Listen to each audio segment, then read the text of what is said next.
रहीम अस्सलाम वालेकुम। Previous video में हमने सिलेबस डिस्कस किया था और प्रिपरेशन का मेथड डिस्कस किया था। आज हम अपनी फ़र्स्ट वीडियो प्रिपरेशन के लिहाज से जो है वो हम करने जा रहे हैं। तो फर्स्ट वीडियो में जो है हमने जो टॉपिक्स डिस्कस करने हैं वो मैंने यहाँ पे राइट कर दिए हैं, आप इसका स्क्रीनशॉट ले सकते हैं। और चैप्टर नंबर 1 है हमारा इलेक्ट्रोकेमिस्ट्री। ठीक है, इलेक्ट्रोकेमिस्ट्री का चैप्टर स्टार्ट करने जा रहे हैं। सबसे पहले तो हम इलेक्ट्रोकेमिस्ट्री को डिफ़ाइन कर लेंगे कि इलेक्ट्रोकेमिस्ट्री क्या है। उसके बाद जो मोस्ट बेसिक कॉन्सेप्ट्स हैं वो हमने यहाँ पे स्टडी करने हैं सबसे पहले, ताकि जब हम फर्दर आगे जाएं कॉम्प्लेक्स टॉपिक्स पे तो हमारा बेसिक पोर्शन कवर होगा, वो अच्छे से हमारा कॉन्सेप्ट क्लियर होगा तो हम उसको अच्छे से अंडरस्टैंड कर सकेंगे। ठीक है, तो सबसे पहले ऑक्सीडेशन और रिडक्शन रिएक्शन को डिस्कस करेंगे, फिर oxidation state and rules for assigning oxidation state को डिस्कस करेंगे, then oxidising and reducing agents, next conductors and next electrolytes and their types. उसके बाद इलेक्ट्रोलाइसिस या इलेक्ट्रोलिटिक कंडक्शन को डिस्कस करेंगे और उसका कंपैरिजन करेंगे मेटेलिक कंडक्शन के साथ। फिर आयनाइजेशन और इलेक्ट्रोलिसिस में डिफ्रेंशिएट करेंगे। फिर electrolysis of fused salts and electrolysis of aqueous solution of salts, इनका भी कंपैरिजन करेंगे। ठीक है, हाँ जी, सबसे पहले हम इलेक्ट्रोकेमिस्ट्री को डिफ़ाइन कर लेते हैं। इलेक्ट्रोकेमिस्ट्री के नेम से हमें पता चल रहा है कि केमिस्ट्री की वो ब्रांच जिसमें हम इलेक्ट्रिकल एनर्जी की केमिकल एनर्जी में और केमिकल एनर्जी की इलेक्ट्रिकल एनर्जी में कन्वर्जन को स्टडी करते हैं। ठीक है, मीन के इनका म्यूचुअल रिलेशनशिप स्टडी करते हैं। ठीक है, और इनकी कन्वर्जन के लिए जो है स्पेसिफिक डिवाइसेज यूज़ की जाती हैं जिनको इलेक्ट्रोकेमिकल सेल्स कहते हैं। फिर उसके बाद कुछ और बेसिक कॉन्सेप्ट्स हैं। स्पॉन्टेनियस रिएक्शंस क्या होते हैं, नॉन स्पॉन्टेनियस रिएक्शंस क्या होते हैं। स्पॉन्टेनियस रिएक्शंस क्या होते हैं? ऐसे रिएक्शंस जो खुद ब खुद होते हैं, जिनको किसी एक्सटर्नल एजेंट की एक्सटर्नल हेल्प की ज़रूरत नहीं होती। तो यहाँ पे हम क्या कहेंगे कि those reaction which take place on their own. ठीक है, without the help of any external agent. Non spontaneous reactions कौन से होते हैं? Those reaction which take place with the help of external agents, जिनके प्रोसीड होने के लिए किसी एक्सटर्नल एजेंट की हेल्प की ज़रूरत होती है, उनको हम नॉन स्पॉन्टेनियस रिएक्शंस कहते हैं। उसके बाद रिडॉक्स रिएक्शंस क्या होते हैं? ऐसे रिएक्शन जिनमें एट अ टाइम ऑक्सीडेशन और रिडक्शन रिएक्शंस हो रहे होते हैं, इनको हम रिडॉक्स रिएक्शंस कहते हैं। फिर ऑक्सीडेशन रिएक्शन और रिडक्शन रिएक्शंस को हम डिफ़ाइन कर लेते हैं, एक्सप्लेन कर लेते हैं।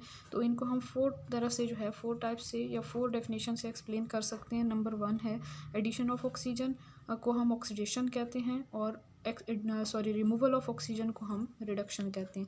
इसको हम एक एग्जांपल से अगर एक्सप्लेन करें तो जिंक ऑक्साइड का जब कार्बन के साथ रिएक्शन होता है तो जिंक से ऑक्सीजन का रिमूवल हो रहा है, तो इट्स मीन कि जिंक इज़ रिड्यूस्ड, और कार्बन के साथ ऑक्सीजन की एडिशन की वजह से कार्बन की क्या हो गई, यहाँ पे ऑक्सीडेशन हो गई है। नंबर 2 सेकंड डेफिनेशन क्या हो सकती है ऑक्सीडेशन और रिडक्शन की? सेकंड डेफिनेशन में हम ये कहते हैं कि removal of hydrogen is called oxidation और addition of hydrogen is called reduction.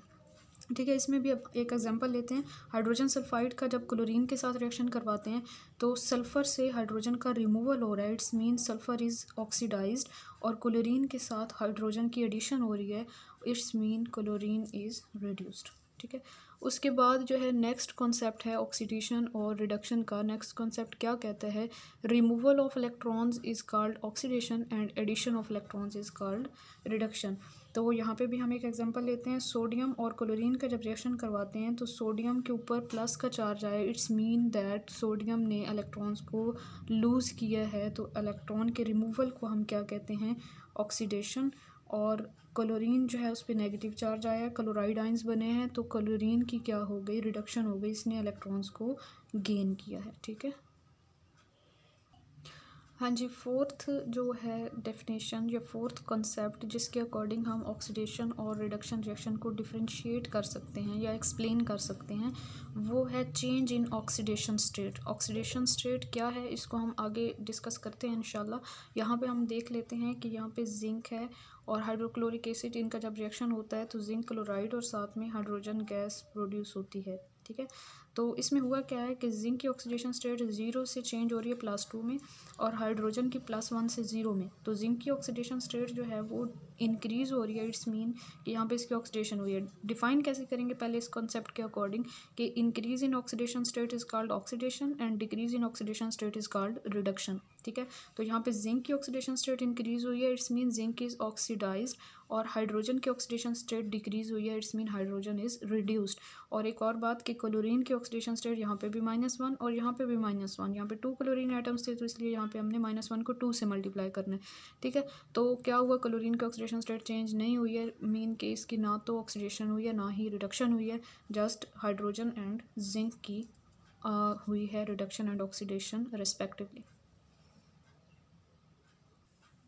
हाँ जी, आगे चलते हैं। आगे हमने देखना है ऑक्सीडेशन स्टेट क्या है। अपेरेंट चार्ज होता है किसी भी एटम के ऊपर, किसी भी मॉलिक्यूल के अंदर, ठीक है। कोई भी हमारे पास मॉलिक्यूल है तो उसके अंदर किसी भी एलिमेंट के एटम के ऊपर जो एक ज़ाहिरी चार्ज हम लगा देते हैं उसको हम कहते हैं ऑक्सीडेशन स्टेट या ऑक्सीडेशन नंबर। वो किस बेस पे लगाते हैं उसके लिए हम ये रूल्स पढ़ेंगे और इन रूल्स से अच्छे से हम अंडरस्टैंड कर लेंगे। फर्स्ट रूल क्या है, फर्स्ट रूल यहाँ पे मैंने राइट नहीं किया कि कोई भी एलिमेंट अगर फ्री स्टेट में होता है तो उसका ऑक्सीडेशन स्टेट या ऑक्सीडेशन नंबर 0 होता है। जैसे हाइड्रोजन का 0, सोडियम फ्री स्टेट में है तो 0, मैग्नीशियम 0 और ऑक्सीजन का 0 और क्लोरीन का, कोई भी एलिमेंट फ्री स्टेट में है तो उसका ऑक्सीडेशन स्टेट जो होगा वो 0 होगा। फिर सेकंड रूल हम ये देखते हैं कि पीरियोडिक टेबल में ग्रुप फर्स्ट ए की बात करें तो उनका ऑक्सीडेशन स्टेट +1, ग्रुप सेकंड ए वालों का +2 और ग्रुप थर्ड ए वालों का +3। फर्स्ट ए वालों की एग्जांपल लें तो सोडियम, और लेकिन आपने याद रखना है कि ये फ्री स्टेट में नहीं बल्कि कंबाइंड स्टेट में हम बात कर रहे हैं। फर्स्ट ए वालों की देखें, सोडियम क्लोराइड में सोडियम जो है उसके ऊपर +1 चार्ज है, मीन के इसका +1 ऑक्सीडेशन स्टेट है कंबाइंड स्टेट में, लेकिन फ्री स्टेट में देखेंगे तो इसका 0 होगा। फिर सेकंड ए की बात करें, सेकंड ए ग्रुप में +2 होता है। जैसे मैग्नीशियम क्लोराइड की बात करें तो मैग्नीशियम का +2 हो जाता है, तो ये सेकंड ए वालों का +2 होता है। ग्रुप थर्ड ए की बात करें तो एल्यूमिनियम क्लोराइड में एल्यूमिनियम के ऊपर +3, इनका +3 होता है ऑक्सीडेशन स्टेट। नेक्स्ट देखें तो मोर इलेक्ट्रोनेगेटिव एलिमेंट जो होगा किसी भी कंपाउंड के अंदर तो उसका ऑक्सीडेशन स्टेट माइनस होता है, और जो लेस इलेक्ट्रोनेगेटिव होगा उसका प्लस में आएगा, यानी पॉजिटिव साइन आएगा उसमें। इसकी एग्जांपल हम यहाँ से ले सकते हैं सोडियम क्लोराइड के केस में कि क्लोरीन जो है वो हमारे पास ज़्यादा इलेक्ट्रोनेगेटिव है, सोडियम जो है इलेक्ट्रोपॉजिटिव है, तो क्लोरीन की ऑक्सीडेशन स्टेट माइनस में आई और सोडियम की प्लस में। नेक्स्ट रूल है कि हाइड्रोजन का ऑक्सीडेशन नंबर +1 होता है, लेकिन बाकी ज़्यादा कंपाउंड में तो इसका +1 होता है, लेकिन मेटल हाइड्राइड के केस में ऑक्सीडेशन स्टेट जो है हाइड्रोजन का -1 हो जाता है। इसकी रीज़न ये है कि मेटल्स जो हैं वो हाइड्रोजन से उनकी इलेक्ट्रोनेगेटिविटी कम होती है, वो इलेक्ट्रोपॉजिटिव होते हैं, तो इसलिए उनका ऑक्सीडेशन स्टेट प्लस में आता है। जैसे सोडियम हाइड्राइड में हाइड्रोजन का -1 और सोडियम का +1, ठीक है। नेक्स्ट हमारे पास है ऑक्सीजन। यहाँ पे नॉन मेटल्स के केस में आपने एक बात याद रखनी है कि जो बोरोन है ना, बोरोन का ऑक्सीडेशन इलेक्ट्रोनेगेटिविटी जो बोरोन की है वो हाइड्रोजन से कम है। तो बाकी सारे जो भी हाइड्रोजन के कंपाउंड्स हैं नॉन मेटल के साथ, वहाँ पे तो हाइड्रोजन का ऑक्सीडेशन स्टेट जो है वो +1 है, लेकिन बोरोन के केस में हाइड्रोजन का ऑक्सीडेशन स्टेट जो होगा वो -1 होगा। ये एक एक्सेप्शन है, इसको आपने याद रख लेना है। नंबर 5 रूल है ऑक्सीजन का ऑक्सीडेशन स्टेट सारे इसके कंपाउंड्स में -2 है, लेकिन OF2 में +2 है। OF2 में क्यों +2 है, क्योंकि फ्लोरीन जो है ये ज़्यादा इलेक्ट्रोनेगेटिव है तो इसका माइनस में आएगा और क्लोरीन की ऑक्सीडेशन स्टेट प्लस में आ जाएगी। एक फ्लोरीन की -1 तो 2 फ्लोरीन की क्या हो जाएगी, -2, और ऑक्सीजन की हो जाएगी +2।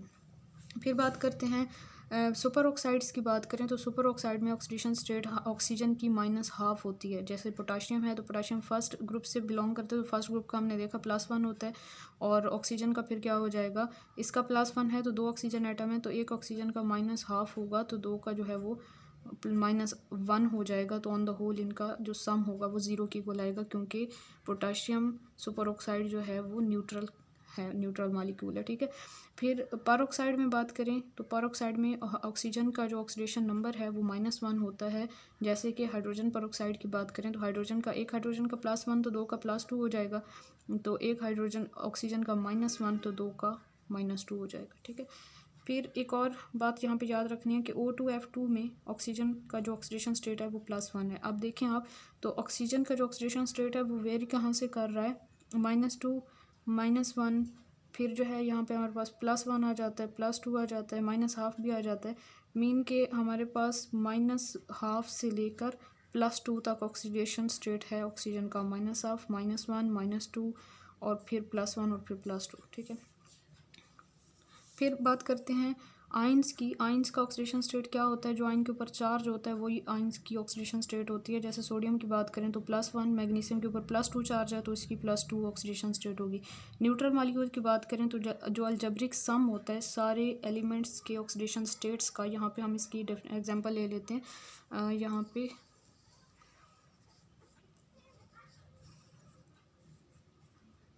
ये हाँ जी, यहाँ पे अब नज़र आ रहा होगा कि जैसे हम वाटर की बात करें तो वाटर में हाइड्रोजन के +1, एक हाइड्रोजन का 2 हाइड्रोजन का ऑक्सीडेशन नंबर हो जाएगा +2 और ऑक्सीजन का -2, तो इनका अलजेब्रिक सम लेंगे तो 0 के इक्वल। जब भी न्यूट्रल मॉलिक्यूल होता है तो उसमें ऑक्सीडेशन स्टेट का अलजेब्रिक सम जो होता है वो 0 के इक्वल होता है। सारे एलिमेंट्स की ऑक्सीडेशन स्टेट का अलजेब्रिक सम जो है वो 0 के इक्वल होता है।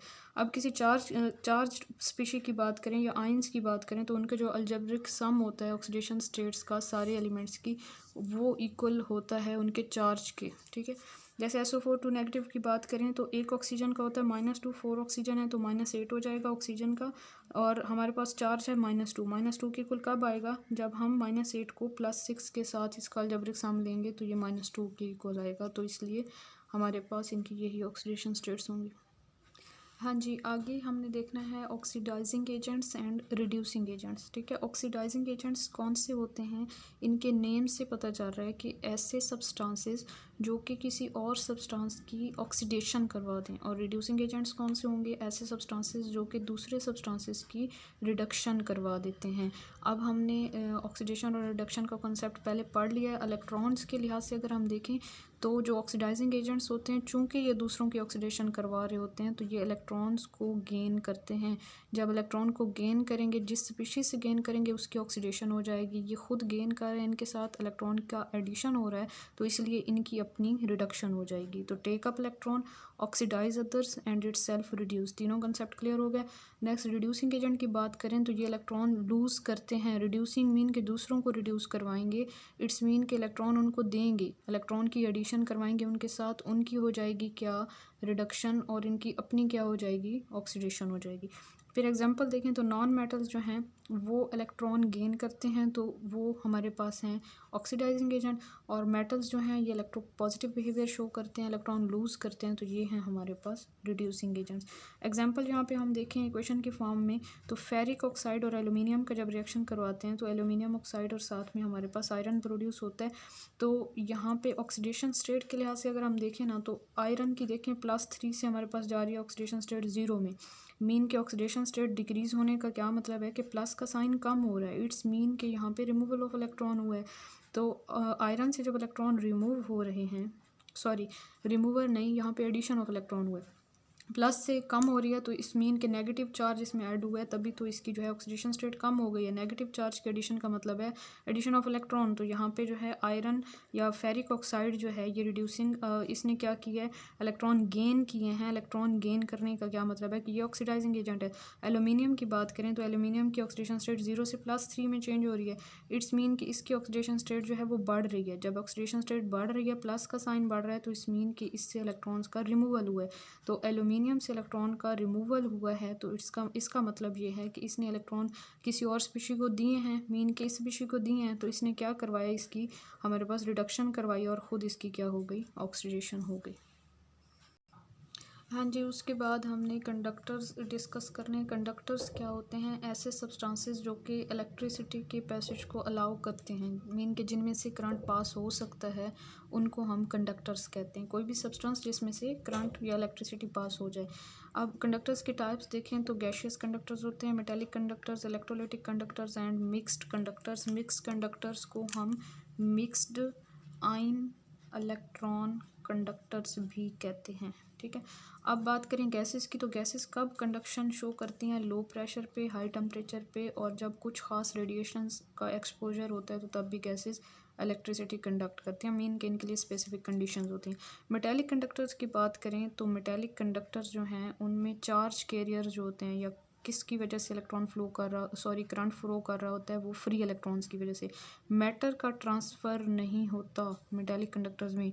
जब भी मेटेलिक कंडक्टर में करंट या इलेक्ट्रिसिटी पास करवाते हैं तो मैटर ट्रांसफ़र नहीं होता, ठीक है, या मैटर की मूवमेंट नहीं होती, जस्ट इलेक्ट्रॉन्स इन्वॉल्व होते हैं।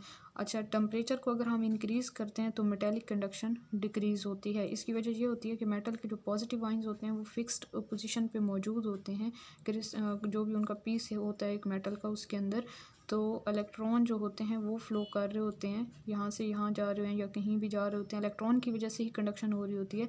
जब हम टेम्परेचर बढ़ाएंगे तो क्या होगा, ये जो इनके पॉजिटिव आइंस हैं कैटाइंस जो हैं, ये मेटल के आयंस जो हैं ये मूव करेंगे और इनकी वाइब्रेशनल मोशन की वजह से जो इलेक्ट्रॉन है उनका जो फ़्लो है वो उनकी उसमें हिंड्रेंस प्रोड्यूस होगी, तो जिसकी वजह से इनकी कंडक्शन डिक्रीज़ हो जाती है टेम्परेचर बढ़ाने से।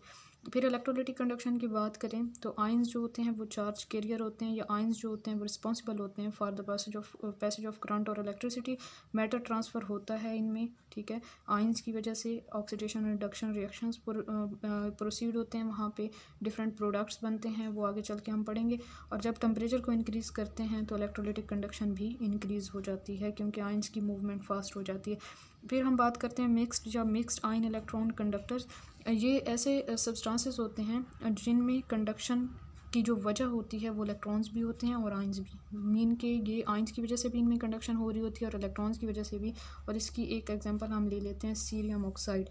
गैसेस की एग्जांपल ले लें तो सारी गैसेस ही तकरीबन कंडक्शन शो कर सकती हैं, लेकिन स्पेसिफिक कंडीशन में इसकी वजह ये होती है कि अगर लो प्रेशर होगा, जैसे कैथोड रे ट्यूब वाला एक्सपेरिमेंट है वो आप लोग जब पढ़ेंगे तो वहाँ पे ज़्यादा अच्छे से अंडरस्टैंड कर सकेंगे कि वो जो कैथोड रे ट्यूब होती है उसके अंदर अगर हम लो प्रेशर रखते हैं तो इट्स मीन के गैस के मॉलिक्यूल्स वहाँ पे कम होंगे।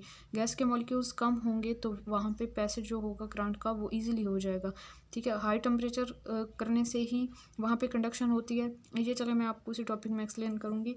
फ़िलहाल इतना ही, वीडियो काफ़ी लंबी हो रही है, आगे चलते हैं जी। आगे हमने देखना है इलेक्ट्रोलाइट्स पढ़ने हैं। आगे हमने इलेक्ट्रोलाइट्स क्या होते हैं, ऐसे सब्सटेंसेस जो कि इलेक्ट्रिसिटी या करंट की कंडक्शन शो करते हैं एक्वस सॉल्यूशन में या मोल्टन स्टेट में, इनको हम इलेक्ट्रोलाइट्स कहते हैं, ठीक है। इलेक्ट्रोलाइट्स की 3 टाइप्स हमने देखनी है यहाँ पे। स्ट्रॉन्ग इलेक्ट्रोलाइट्स होते हैं, weak electrolytes and non electrolytes. Strong electrolytes ऐसे इलेक्ट्रोलाइट्स या ऐसे सब्सटेंसेस जो कि कम्प्लीटली आयोनाइज हो जाते हैं अपने एक्वस सॉल्यूशन में और ज़्यादा आयंस प्रोड्यूस करने की एबिलिटी रखते हैं, और इनमें एग्जांपल हमारे पास सोडियम क्लोराइड की और सोडियम हाइड्रोक्साइड की आ जाती हैं।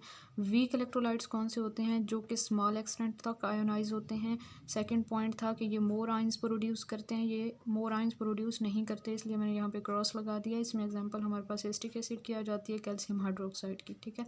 आगे होते हैं नॉन इलेक्ट्रोलाइट्स, ये बिल्कुल भी आयोनाइज नहीं होते एक्वस सॉल्यूशन में, जैसे शुगर और बेंजीन इसकी एग्जाम्पल आ जाती हैं। फिर हमने डिफ्रेंशिएट करना है इलेक्ट्रोलाइटिक कंडक्शन को और मेटालिक कंडक्शन को।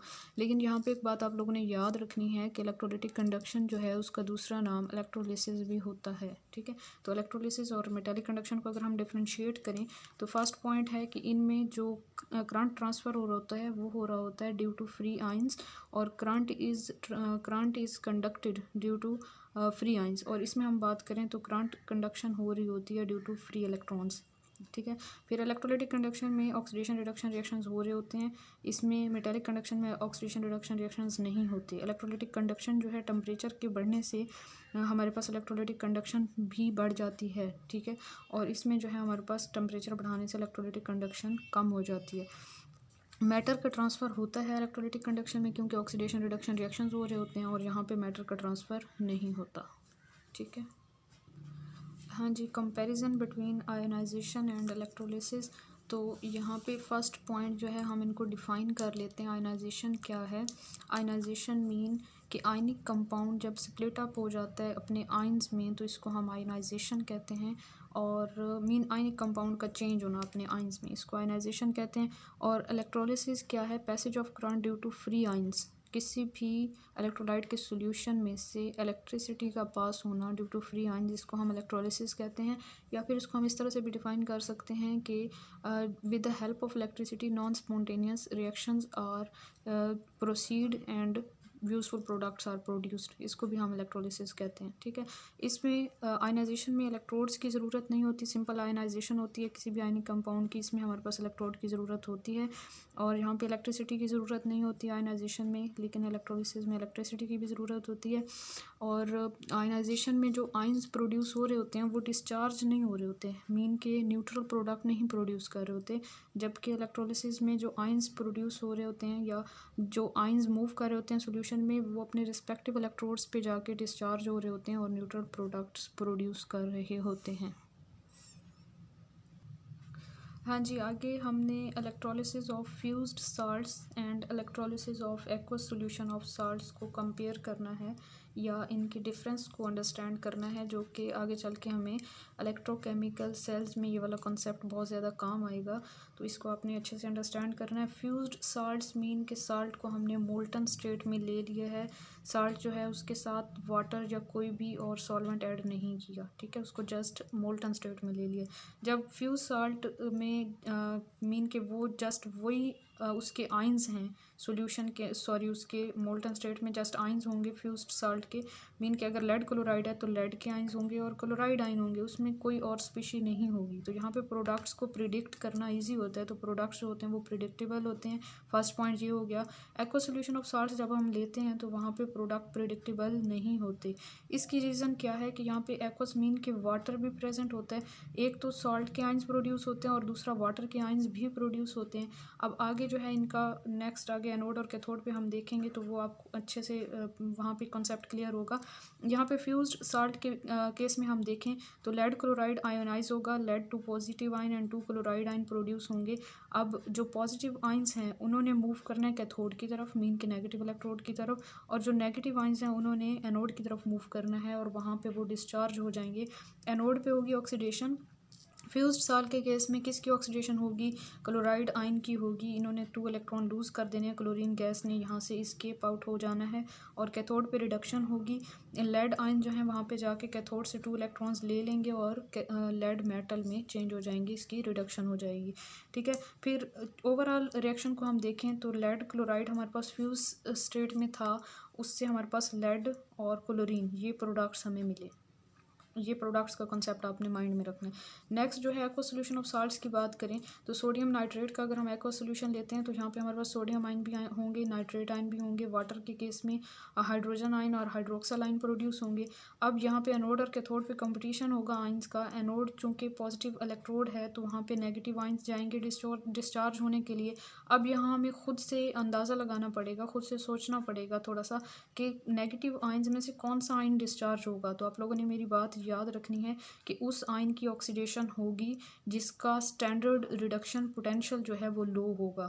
तो इन दोनों में से हाइड्रोक्सल आयन का स्टैंडर्ड रिडक्शन पोटेंशियल लो होता है अकॉर्डिंग टू इलेक्ट्रोकेमिकल सीरीज। तो इस वजह से हाइड्रोक्सल आयन की रिडक्शन होगी और ऑक्सीजन गैस प्रोड्यूस होगी। एनोड का प्रोडक्ट क्या होगा एक्वा सोल्यूशन ऑफ साल्ट के केस में? ऑक्सीजन होगा, ठीक है। कैथोड पे होगी हमारे पास रिडक्शन और 2 आइंस हैं यहाँ पे, Na पॉजिटिव आइन और H पॉजिटिव आइन। दोनों आइंस में से कौन सा आइन डिस्चार्ज होगा कैथोड पे? किसकी रिडक्शन होगी? जिसका स्टैंडर्ड रिडक्शन पोटेंशियल हाई होगा। दोनों में से जिसका स्टैंडर्ड रिडक्शन पोटेंशियल हाई होगा। सोडियम और हाइड्रोजन के केस में हाइड्रोजन का ज़्यादा होता है, सोडियम का माइनस में होता है, हाइड्रोजन का 0 होता है। तो हाइड्रोजन का जो है वो क्या होगा हमारे पास? स्टैंडर्ड रिडक्शन पोटेंशियल हाई होगा। तो इस वजह से हाइड्रोजन की रिडक्शन होगी और यहाँ पे हाइड्रोजन गैस रिलीज होगी, ठीक है। ओवरऑल रिएक्शन हम लिखेंगे तो Na positive plus NO3 negative plus 2H2O change into Na positive plus NO3 negative. ये आयन सॉल्यूशन में एज सच रहेंगे, इनको हम स्पेक्टेटर आयंस कहते हैं, ठीक है। और हमारे पास ऑक्सीजन और हाइड्रोजन ये प्रोडक्ट्स मिलेंगे, कैथोड पे हाइड्रोजन और एनोड पे ऑक्सीजन। ये हमारी आज की वीडियो थी। होप आप लोगों को समझ आ गई होगी सारे बेसिक कंसेप्ट्स की। आगे इंशाल्लाह नेक्स्ट वीडियो में मिलते हैं और नेक्स्ट टॉपिक के साथ। Thank you so much. अल्लाह हाफिज़।